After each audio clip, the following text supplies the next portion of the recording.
Today, we're doing a complete breakdown of ASC 280. We'll cover the scope, core principles, measurement, journal entries, and real interview questions. Whether you're studying ASC, prepping for a Big Four interview, or working in finance, this is everything you need to know. Imagine a company with multiple divisions, each a unique story. Before ASC 280, investors struggled to see these individual narratives. Now, transparency reigns. For instance, a tech giant's cloud segment might drive 70% of growth. Yet without ASC 280, you'd never know. This section reveals why segment reporting is crucial to understanding a company's true performance. ASC 280 exists to pull back the curtain on a company's diverse operations. Before its introduction, investors faced a murky picture of individual segment performance. Now, companies disclose financial and descriptive information about key reportable segments. This transparency allows investors to compare similar business segments across multiple firms, revealing which parts drive growth or drag on performance. ASC 280 is mandatory for publicly traded companies in the U.S., effective since 1998. It hinges on the management approach, requiring segment data as viewed internally. This unique feature helps investors understand how companies internally evaluate performance. While non-public entities aren't obligated to comply, doing so can greatly enhance the clarity and depth of their financial reporting. The core segment reporting model mirrors how a company's top brass views their business. It's all about aligning external reports with internal decision-making, making financials not just numbers, but a narrative. Segments are based on products or regions, as seen by the chief decision-maker. This insight is pivotal in interviews, as it reveals which segments drive success and which require strategic pivots, offering a clear view of a company's operational health. Scope matters because it determines whether segment disclosures shape financial insights.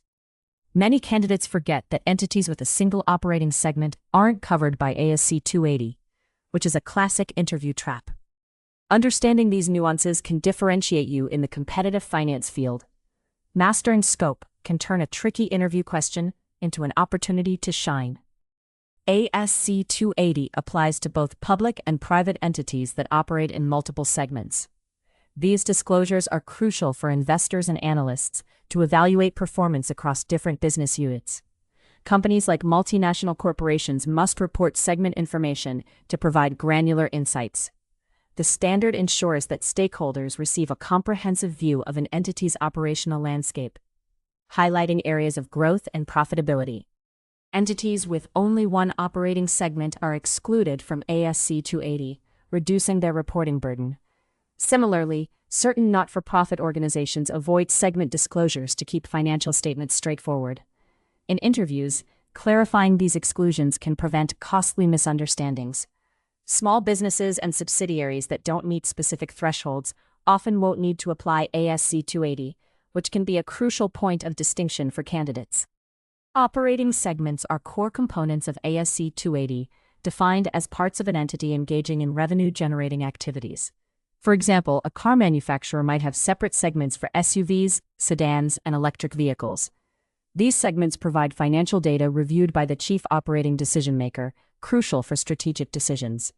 Understanding operating segments allows companies to manage resources effectively, offering a detailed look into different business areas and their performance. Reportable segments are operating segments that meet specific quantitative thresholds, such as generating 10% or more of total revenue.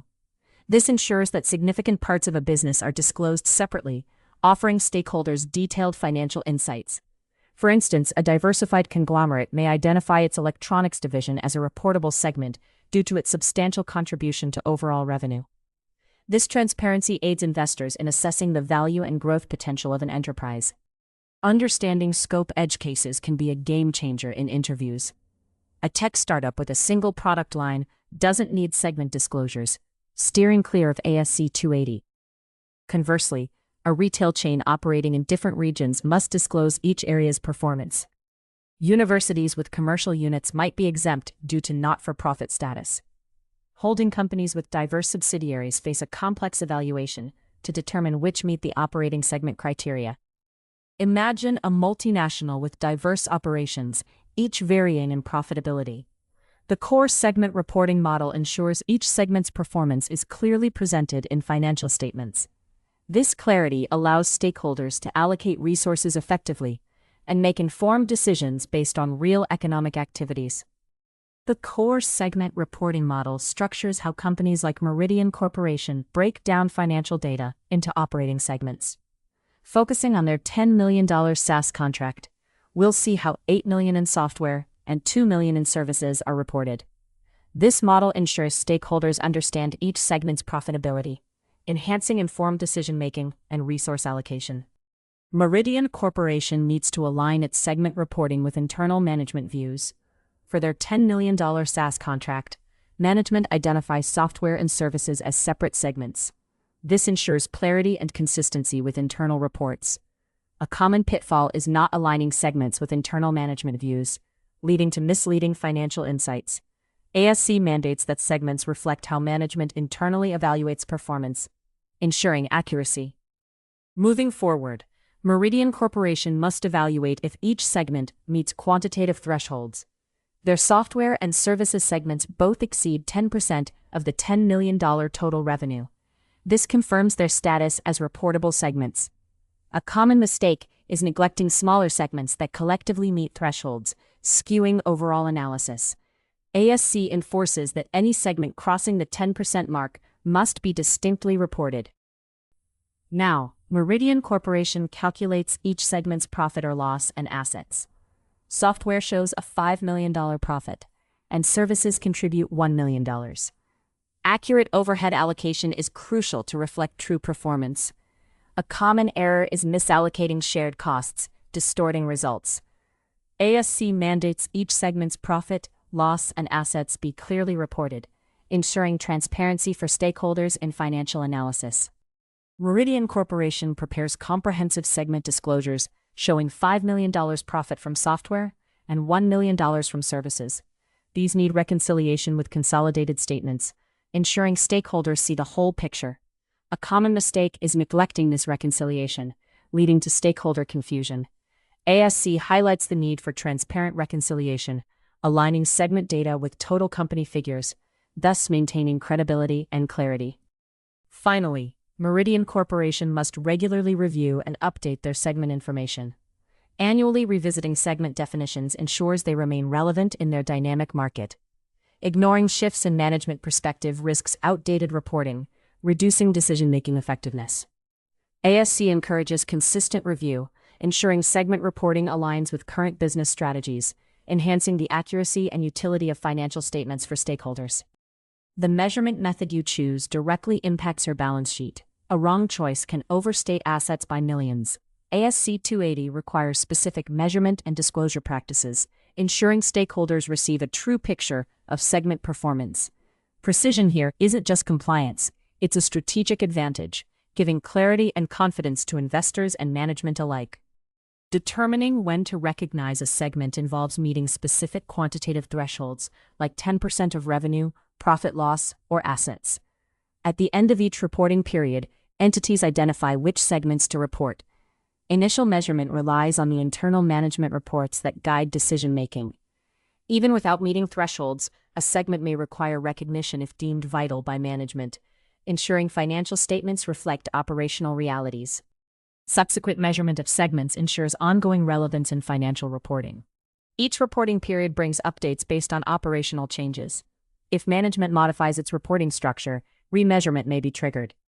The key is maintaining consistent methods across periods to allow for meaningful comparisons. Adjustments must capture evolving segment activities and shifts in resource allocation, providing an accurate view of segment performance and strategic shifts.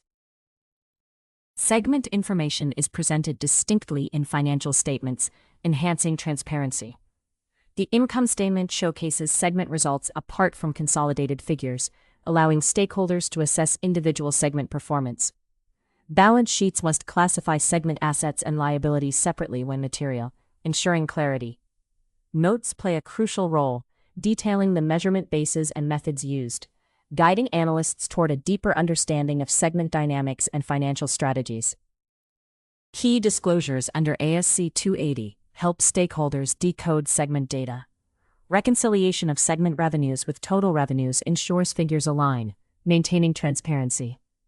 Disclosing segment profit loss, assets and liabilities facilitates consistent analysis across periods.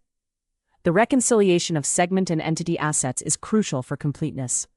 Additionally, detailing measurement bases for each segment aids stakeholders in accurately interpreting financial results, enhancing decision-making confidence. Picture a CFO managing a $200 million segment. Using internal reports, the CFO determines when this segment should be recognized. By monitoring $15 million in annual segment profits, performance assessments become precise. Post-acquisition, segment measurements are adjusted to reflect a $50 million asset shift, capturing the impact of strategic changes. Ensuring disclosures keep pace with these adjustments bolsters investor confidence, showing that financial reporting isn't just compliance, it's crucial for strategic management. Segment reporting under ASC 280 addresses the need to provide transparency about the different segments of a business. You'll see how to calculate this with precision, unraveling the numbers to deliver clear segment profitability. By the end of this section, you will be able to calculate this from scratch in any interview. The core formula for segment profit involves subtracting total expenses from total revenues for each segment. Each variable must accurately reflect the segment's financial activity, ensuring inter-segment revenues are excluded to prevent inaccuracies. Consider how $1 million in sales might translate into segment profit after accounting for all specific expenses and adjustments. Calculating segment profit from scratch involves several precise steps. Start by identifying total revenues of $1 million. Deduct direct expenses directly tied to the segment, say $600,000. From there, factor in segment-specific depreciation of $50,000. Finally, adjust for unallocated corporate expenses, perhaps reducing profit further by $100,000. Walk through these methodically to capture full accuracy. Adjusted segment profit comes into play when shared costs or revenues blur the lines between segments. This is crucial when operations overlap, such as shared facilities or joint marketing efforts. Adjusting for these ensures each segment's performance is fairly represented. A healthcare company, for instance, may adjust profits to separate administrative costs shared across different service lines. Avoid these common traps in segment calculations. Misallocated shared expenses can lead to misleading segment results. Including inter-segment revenues may inflate figures, while unallocated corporate overheads can skew final numbers. Moreover, failing to update segment definitions annually might cause inconsistencies. Imagine the impact if a tech company incorrectly includes inter-segment sales, overstating its profitability. In Meridian Corporation's scenario, segment profit starts with $2 million in revenue. Deduct $1.2 million for direct expenses and $100,000 for applicable depreciation. Then account for $150,000 in unallocated corporate expenses. This methodical approach results in a clear view of segment profitability. By isolating these elements accurately, $550,000 becomes the final segment profit, reflecting true operational performance. Time to put your segment calculation skills to the test. For an easy scenario, start with $500,000 in revenue and subtract $300,000 in expenses plus $20,000 in depreciation. For a medium challenge, begin with $800,000 revenue, deduct $450,000 and $50,000, adjusting for $30,000 unallocated. Finally, tackle a hard scenario with $1.5 million revenue, multiple deductions and adjustments. Every Big Four and investment bank interview on ASC 280 follows a pattern. Here are the 10 questions that come up again and again, with answers that will make your interviewer nod. An operating segment is a component of a public entity that earns revenue and incurs expenses. It's defined based on internal reports to the chief decision-maker. Many confuse operating with reportable segments, but they differ based on quantitative thresholds. Memorize that not all operating segments are reportable. That's a key detail. ASC 280 exists to provide transparency by requiring companies to disclose financial data by segment. This helps investors understand performance and risks. The common mistake is thinking it's only about compliance. In reality, it's a tool for investors to see how management views the business. Always remember, insight into operations is the goal. Segments can be aggregated if they have similar economic characteristics and meet the same criteria for products, services, customers, etc. Confusion arises with qualitative factors. Many overlook them, focusing only on quantitative. Aggregate only when similarities are significant. The takeaway: qualitative factors matter equally as quantitative in aggregation. Operating segments are based on internal management's view, while reportable segments meet quantitative thresholds like revenue, profit, or asset size. Trap is mixing the two. Reportable segments must meet at least one threshold. Always distinguish internal management reports from external reporting requirements to avoid this common pitfall. ASC 280 and Indian Accounting Standard 108 both focus on segment reporting, yet differ in scope and disclosure requirements. Indian Accounting Standard is more aligned with international financial reporting standards, focusing on the management approach. Many assume they're identical, which isn't true. Be clear, ASC often has more detailed quantitative disclosure requirements. Segment assets involve allocating identifiable assets directly to operating segments. Avoid the mistake of arbitrary allocations. Shouldn't include intersegment balances. Proper asset allocation aligns with how management views its segments. Remember, segment profit reflects management's internal evaluation, not just generally accepted accounting principles results. Internal management reports define operating segments, crucial for segment reporting. They're the basis for segment identification. Mistake is underestimating their role. These reports show how management assesses performance, thus steering reportable segment identification. Key takeaway: understanding these reports' importance helps align financial disclosures with management's view. ASC 280 requires detailed disclosures like segment revenues, profits, assets, and reconciliations to consolidated totals. Many overlook reconciliations. These disclosures offer investors insight into segment performance and risks. Takeaway: precise reconciliation ensures transparency and helps bridge internal and external segment views. Not all segments are reportable under ASC 280. Only segments meeting quantitative thresholds or deemed significant by management are reported. Trap is assuming every segment appears.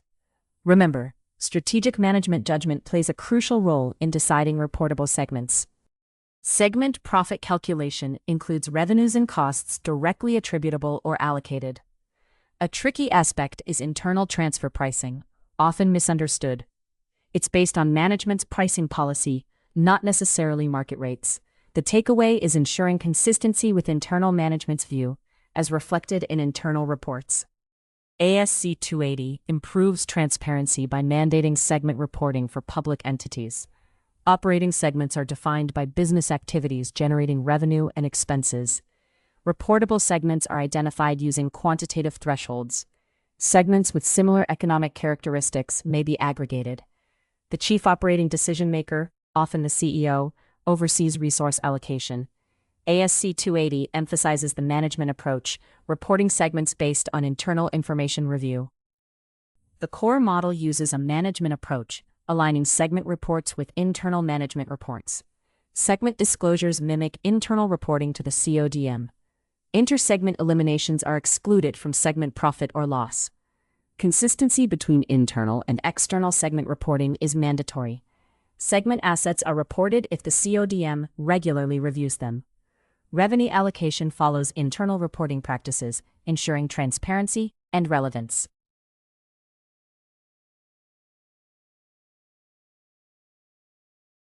Interview prep for ASC 280 requires knowing the alignment of segment reporting with internal practices. Key disclosures include segment identification factors and reconciliations. Reporting aligns with CODM-reviewed information, not traditional generally accepted accounting principles. Understand differences between ASC and international financial reporting standards, like the emphasis on the management approach. Segment profit or loss should reflect intersegment allocations. Geographic disclosures include home and foreign country revenues. The CODM's role is crucial, guiding segment reporting. That's your complete guide to this accounting standard. If this video helped you, please like and share. It genuinely helps us keep creating content like this. Drop your standard requests in the comments. Subscribe to Candy Mentor for more accounting and finance videos.